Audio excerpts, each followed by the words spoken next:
started her work as a yoga coach since 2018 in Kabul. She taught women and girls in different classes and ages. Besides teaching yoga, Frohar was a student of university and worked as an artist. After Afghanistan fall, when the Taliban returned to power, she was forced to leave Afghanistan. Right now, she lives in Islamabad and her curiosity allows her to find every time different nature and places for her yoga team to have their activities.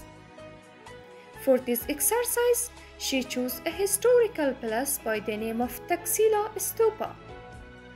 The people who came with Frohar in Taxila, they have been happy and some of them shared their wonderful experience. Let's move on with Frohar and Farang's yoga dance.